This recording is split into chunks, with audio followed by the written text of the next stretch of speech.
This week in VCT, Cloud9 continues to make some questionable decisions. Fnatic signs an international winner, and Riot has been very busy of giving us some news. So let's first start off with the Rumour Mill before we get into what Riot has been cooking. And first start off with Apex Batujnax. I'm not too sure how you pronounce his name, so I do apologize for that. Basically, he is a Turkish player coming up in the scene. I think he plays for S2G Esports, I believe. Maybe I'm incorrect there, but this is from Tanmay. If this is the case, then it's going to be interesting to see what this Apex roster can do. I mean, they have some like I'll say this, they have like some like veteran players. Like Multi, for example, I believe Hype is also there.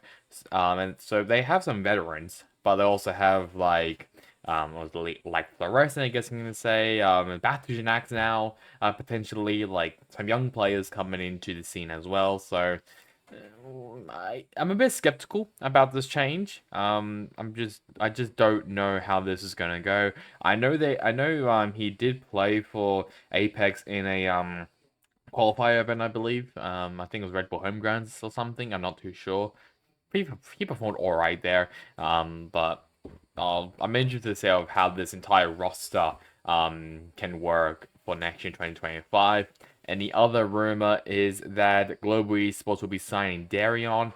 This is mainly for kickoff. I'm pretty sure Patrick, who I believe is having like visa issues, I believe in Korea, so they're gonna be signing Darion for kickoff only. Not too bad of a choice. I think Darion was a very impressive player, in my opinion, for Blade Esports. Like, yes, he was pretty unlucky of being part of that crappy Blade Esports roster, but he still performed very, very well for that team. He is currently with Disguised as well, I believe. So I think this is gonna be a good. I think this is gonna be a good replacement. Replacement, I'll say, for kickoff. But obviously, like, it is better to have your entire roster in Korea, but because of visa issues, Darion will be playing for Patrick, who for kickoff only. Now for the news throughout the weekend. My God, do we have a lot about from Riot. First off, I just want to quickly talk about the new agent. All we know about this new agent is that they are from Colombia, I believe, and also an initiator. It's cool that we have enough. It's cool that we're gonna have another initiator. I can't even remember like the last initiator we had.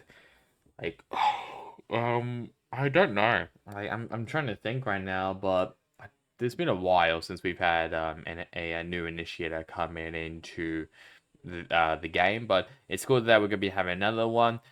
Not too sure what their abilities are gonna be. I guess we'll find out when they get released. I'm gonna guess that it's probably gonna be released sometime next year, maybe early next year, maybe. If not, maybe during maybe the first international event, which will be Masters Bangkok. But I highly doubt that they're going to be releasing it in early January. I mean, they're going. I mean that also means that the teams won't have time to even prep for this agent. So I think this agent is going to potentially be announced sometime during Masters Bangkok, in my opinion. But obviously, I might be wrong. Another news coming out from Riot, even though this is kind of from Monte Cristo, but I just want to quickly talk about it. There have been Riot allowing betting sponsors. Hey guys, this is just Riley from the future.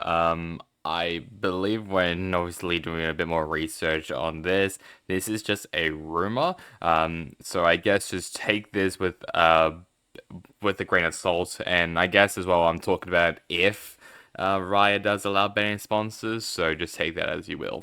Now, originally, Riot basically told the partnership teams that they cannot show any betting sponsors whatsoever, and obviously, it's a bit of a challenge. I mean, betting sponsors, I see betting sponsors as like cigarettes sponsors over in Formula One, MotoGP, back in like the 90s and the 2000s, basically. That's kind of how I see betting sponsors with esports, where they give out a lot of cash. I mean, if and with this change as well, it will make every team actually like make a profit. Because I remember, I think it was Apex, I believe, like cut all of their esports, all of their esports division just to solely focus on making onto partnership for Valorant last year, I believe, and they didn't make it. So it shows that it's kind of basically a net loss for majority of these teams, mainly tier 2 teams especially. I mean, the tier 2 scene is just pretty bad right now, especially in like North America, for example.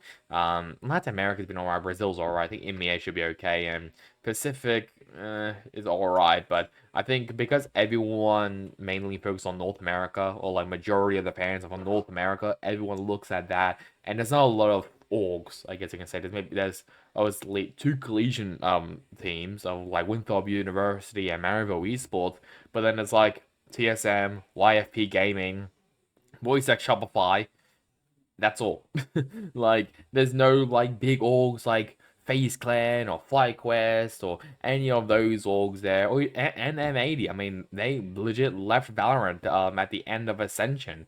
So I think this is a great change. Even though yes, betting is a bit of a hot topic because of addiction and stuff. If we talk about the business side of teams, I think this is great. I mean, it will produce so like it will actually show that Valorant is actually a suitable game for teams to take a chance on, because they can now show betting sponsors, because obviously Riot did not allow them. I did read in the tweet from Valorant Intel, which I will leave a link in the description below. Basically something saying about Riot, well, that Riot will approve betting sponsors, which I don't mind. I think that's quite I think it's good in my opinion.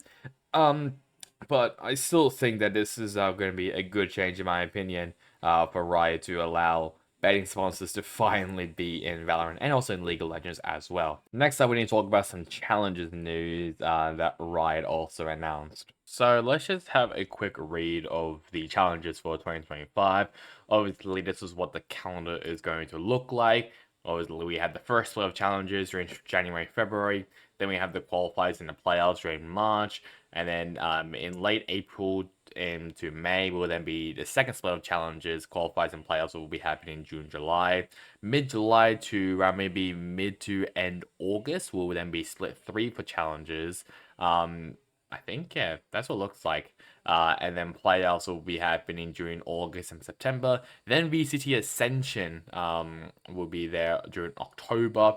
And then to finish off the year will be, I guess, split 4, I guess you can say, for the 2025 season. That'll be happening in mid-November to through mid-December. And Premiere, that'll be obviously happening in all of those months. So from January to December, Premiere will be happening. Next up as well is the new promotion and the relegation. So as you can see here, it's pretty simple. Basically, extend is if an Ascension team makes it to champions, top 4 in the international league, they will extend their term for another year. If both Ascension teams make it to champ, the team with the best performance at the tournament will stay, while the other team will have the option to compete at Ascension for their spot. Fight is if an Ascension team finishes top 8 in the international league, they will earn a chance to defend their spot. They will need to play in Ascension against the upcoming challenges teams to see if they can re-earn their spot in the international league, or fall back to challenges and relegate. If a team fails to make it to stage 2 playoffs, bottom 4 in the international league, they will relegate back down to their respective challenger league if both Ascension teams are relegated. We will bring up 2 new teams to give them a shot at dethroning the best team. So this is basically I guess you could say a more simpler term. So make champs, you extend, top 8, you fight for it, and miss the playoffs, you get relegated. So that it's pretty simple there, which I quite like. It will definitely as well give some of these Ascension teams, I guess maybe teams like I don't know, maybe like 2Game Esports or Dragon Ranger Gaming, to see if they can actually extend it or even maybe fight for their spot in. But if they don't, then they don't. So that's kind of just how that goes. And very exciting as well is the academy team. So as you can see, these are the partnership teams who will be having academy teams. From EMEA, we have Carmine, Koi, and Team Liquid. VCT Americas, we have Furia, Leviathan, MIBR, 2Game Esports, and Sentinels. Yes, I believe that is going to be a new logo for 2Game Esports. And then for Pacific, we have DFM, DRX, Gen G, Global Esports, Rexicum Keon, T1, Talon, Team Secret, and Zeta Division. I know some of these have already announced their academy teams. I know Lev has, Talon already has, T1 has, I'm trying to remember. Um, Sentinels has also just announced their academy team. Um, I know there's rumors about Common Core Koi's roster, and that, but that's all. But that's really no. I don't think China will have any by what I can see here. But I know on the spreadsheet by Flynn, I think he put TEC and Tyler, I believe, will have an academy team, but I'm not too sure if that's going to be happening. And the Path of Pro, obviously for Premier, obviously I guess the biggest one is Simpriser Gaming. They came from Premier and they made it to the International League, but they got replaced by Nongshim Red Force pretty quickly. But this is basically what the path is going to look like. So for Americas, the game pod. So if you're in like Ashburn, Dallas, Chicago, and Atlanta, you'll be in the U.S. East zone.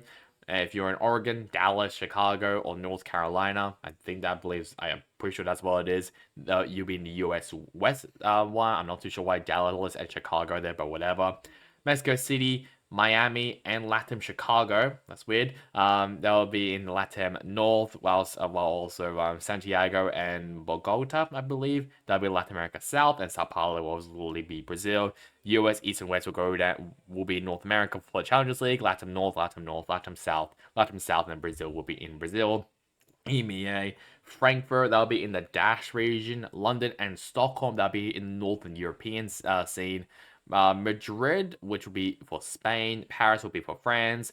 Warsaw will be for Eastern Europe. Istanbul will be for Turkey. And Bahrain will be for the Middle East for MENA. And then for Pacific, we'll obviously have Tokyo for Japan, Seoul for South Korea, Mumbai for South Asia. Singapore and Hong Kong will be part of the Asia zone for Southeast Asia, and Sydney, that'll be for Oceania. So that's kind of just what the promotion path will look like for Premier. And finally, from news throughout the week, let's now talk about the Americas and EMEA kickoff bracket. So let's just first start off with the Americas bracket. So up around one will be EG versus Loud. That might be pretty interesting. I mean, we're going to have two champions orgs, I guess you can say, competing. Whoever wins will versus Crew Esports. MIBR versus 100 Thieves. I think that's going to be a banging game. Whoever wins will versus Sentinels. NRG versus Cloud9. Potentially maybe another banger, depending on if Cloud9 can get their thumb out of their ass. The winner will be versus G2. And 2Game Esports versus Furia. That might be a bit of a crapshoot, but we'll see. Whoever wins will versus Leviathan. And for EMEA, Team Liquid versus Movistar Koi. I guess it'll be Camo, basically be Camo versus his old team.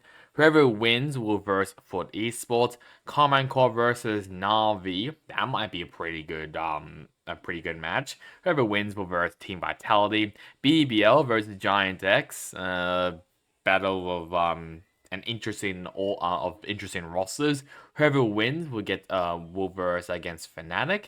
And Apex versus Gentlemates, the two Ascension teams. Whoever win will verse up against Team Heretics. So let's talk about Rostermania because we have quite a lot of things we need to talk about. First up, Cloud9, they continue, like I said, to put their thumbs up their ass and create these weird and questionable roster changes. We always talked about Rossi leaving the team, but now they have announced that Moose has been benched. Why? What's the point of it? I just don't know what Cloud9 are doing. Like, I wish I know, but I don't. So these roster changes that they've been making lately, it's just I'm so confused. I'm just trying to wrap my head around all these changes that Cloud9 are doing, and it just doesn't morally really make sense to me. Like, I guess you can say that maybe the team just didn't like Rossi's IGL, which is the reason why Rossi left. But I haven't heard anything about Moose. So I don't know why they have decided to bench Moose. I hope he does stay on the team. Otherwise, they're just going to be a light east, considering that he also competed in the Spotlight series. But I mean, it's just so horrible of what Cloud9 are doing. It's so stupid that they are just making these very late roster changes. It's already December, and most of these teams have already announced their roster, or like have like a roster. They just haven't announced it yet. Cloud9 are making these changes way too late in the off season. So I will see what happens with Moose if he does leave the team officially and C9 does pick up someone. It'd be the funniest thing if they do pick up like Jake or Vanty or Rooney back up from retirement. But we'll see what happens there with Moose. Furia has also announced their roster along with Khalil, MW0, and Havoc. Heat and Rafa have joined the team. Not too bad, I'll be honest. That's a not too bad of a roster. Pierre has also joined the team as well, so that's that. But if we're talking about their roster, it's alright, I'll say. They did play in an international event, I believe, and I think they did win against Korea Sports, and they were pretty good there. But I just don't know how they're gonna stack up against MIBR. I think everyone is kind of looking at these Brazilian teams and just having a lot of question marks, especially MIBR, which are looking. They have some great pieces: Aspas, Artazine, Nozwear, but they also have some some young players that we don't know a lot about, like Xenon, for example. Furia, everyone kind of knows these people. I mean, Rafa, Heat, especially Heat. Khalil and NW0, they've been there since like the very beginning, I swear. And Havoc, he kind of struggled last year, but from what I've seen in the international, or I should say, sorry, the invitational event that Fury is competing in, he's been pretty impressive. Like they have made quite a lot of changes. Like Havoc is now the duelist. MW0 is now moved now to initiator, which in my opinion, I think that's great. I'm sorry, but you cannot work around MW0 as a duelist. I'm sorry. Like that's like 2020, 2021. This is 2024 now, going to 2025, and then the game has changed drastically. So I'm glad that they made that change because it is very much needed in my opinion. Like it's a bit ridiculous that they are doing this. I mean, not that they did this for so long, but I'm just happy that they have finally, and I do mean finally, made that change. Desmo has now joined Leviathan as the assistant coach. He used to be the coach for Apex. Not too bad. Looks like that they're just gonna be having a fully European coaching staff with uh, a weird mix of players. I don't know. It's their roster is so weird. Like Leviathan's roster could definitely be championship contenders. Like they obviously have Team One, they have Com obviously. King, who I thought was very very good. Tex as well. And I look like they have like great pieces. Like I said, they just have just a weird roster. Like I know they competing over Japan right now. And I think pretty sure they lost both their games so far.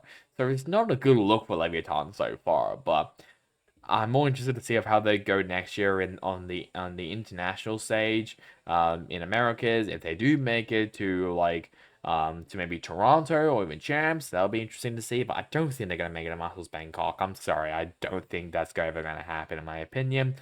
Even with Desmo in the lineup, I don't think it's going to happen. Loud have also announced some changes to the coaching staff. STK will now be the head coach, and Matt will now be the assistant coach for the team. Matt used to be the coach for Loud Female, I believe. I don't think I think my baby coach maybe TBK Esports, I believe, but obviously I might be wrong. But it's looking all right for Loud. I haven't checked how Loud is going on the invitational event that Fury as well to competing in. But I think they won against a tier 2 team. I'm not too sure. I think they might have lost against MIBR. I'm just not too sure what's happening there. If so, that I'm guessing they might have won against a tier 2 team, and now they're gonna be versing crew for third place. I mean, Lauda definitely took a nosedive. I think DG's in. I think he's been a great addition to this team, in my opinion. They look better than what they did last year, in my opinion. Like, yes, they did make it to Madrid. That was very, very early on in the season, but they kind of flopped since then. Um, but I'm interested to see of how they go now with the new roster, with DG's in, going up, guns blazing, Vinny as well as the IGL, who I think is a pretty good IGL in my opinion, and definitely deserves a shot as well in tier one. So it's good that they are finally doing that. Moving out to EMEA, and Odorous has joined Apex as the strategic coach. Not too bad. Odorous, I think he used to be the coach for the tier 2 team in Americas. I'm trying to remember. Might be in Moist X, might be in Oxygen or Moist X. Can't remember right now. I think as well he might have also been a coach, I think, for a tier 1 team, but I just can't remember off the top of my head, and it's kind of pissing me off. But Odorous, he's been in the scene for a while, so I think this is a good change. Apex definitely needed some backup. I mean, because the coaches so far is a bit of an unknown for me. So with Odorous joining the team, I think that's a pretty good shot in my opinion. Fnatic kind of surprised me. Blown out of proportion, blown out of the water. Crashish has joined has joined Fnatic while Sayonara has left the team. I am generally surprised. I did not have Crashies joining Fnatic on my bingo card whatsoever. So with him joining this team, Fnatic are going to be scary, and even as well with Kayak in the lineup, I think that this Fnatic team is going to do some magic. Like if you have majority all of your players have won on the international stage, um that's gonna be great. Yes, Leo is still on the bench. I think he has obviously still a bit ill, so I do wish him the very best of a speedy recovery. But it's amazing that Crashes is somehow back in tier one. Like there was some question marks on his career if he's ever gonna come back to tier one. If not, he's like what team could he join? Maybe in tier two.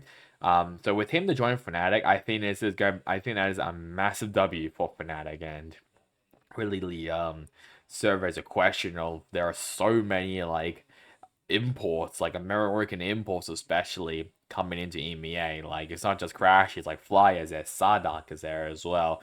And Les even has also joined EMEA. So there's quite a lot of like players that are obviously in the Americas region who have joined EMEA. So it's pretty interesting there, but I do wish Crash is the very best. As for Sayonara, I think he performed very, very well for Fnatic during the off season. He would be playing for DVM Esports next year, which is a French team. So should be okay, I'll be honest, for Sayonara.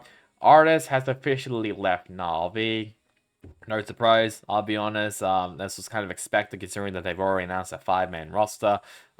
Where could Artist go? That's a good question. Not too sure. Is he gonna go back to North America? Hell no, I don't think so. I don't think I just can't. I'm sorry, I can't see Artist going anywhere. I can see him maybe being a content creator for a bit, but I don't think he has a chance on making back up to tier one anytime soon. I'll be surprised if he does, but considering that majority of the teams, if not maybe all the teams, have announced their roster, I guess maybe the only team that have not announced their roster is Apex, but we kind of already talked about that. Battleshinax is rumored to be joining that team. Artist kind of has nowhere to go, and it sucks because he is an absolute character in the VCT scene. I just don't see him going anywhere in tier one. Could he make tier two potentially? But it needs to be a pretty good roster for him to be competing in tier two. But I just see him maybe as a content creator, like what Tens was doing, like what Farsi is doing as well, what Bayes is doing now, for Gentlemate. So I just don't. I'm sorry, but I just don't see Aldous joining a VCT team anytime soon. I don't think. And just a final one as well. Esports Ryan, he has joined Team Heretics as their performance coach. This is the first, I believe, the first change that Team Heretics has done during this off season. Like they have not made a single change since champs, or even maybe like since like Pyotech being a sub for the team, and then leaving the team. So this is the first change finally for Team Heretics, and it's alright. I mean, Esports Ryan, um, can't remember what teams he's been a part of, I'll be honest. I think he has been a part of a couple tier 1 teams, I believe. So I think that would definitely help Team Heretics a lot more. Help. Well, I guess you can say a lot more help behind the scenes on the coaching staff with Weber and Zeno. But I mean, look, I always like when teams add more coaches into their lineup just to help that I mean, just to help the head coach out a bit. So I think I do like to change quite a lot. And finally, let's talk about challenges. And there's only just one, that being Brazil Split 3, and it was Galleries coming back from the Ascension Americas tournament as they won the final split of Brazil Challenges, beating the 7 in the grand final 3-1. The top two have qualified to a international van, the same one that Loud and Furia, MIBL, and Crew are at. So it was the first Gallery, second the 7, third Pronats, fourth Sally Gaming, fifth through sixth Gremo Esports and TBK Esports, seventh to eighth Totally Pro and Impy, ninth to 12th Red Cannons, ODM, Team Liquid Brazil, and Segaz, and 13th to 16th Carcass and Calvos, Loud Female, Peak, and Fatality Esports. So that's really about it for me on this week in VCT. Next episode, I'll be talking about the contracts for all the teams. Hopefully, they'll all be announced by then. Then the week after that, which will be the final this week in VCT for this year in 2024, I'll be doing my tier list. So that's really about it for me. Hope you guys enjoyed it. Catch you guys next time in the next one. Goodbye.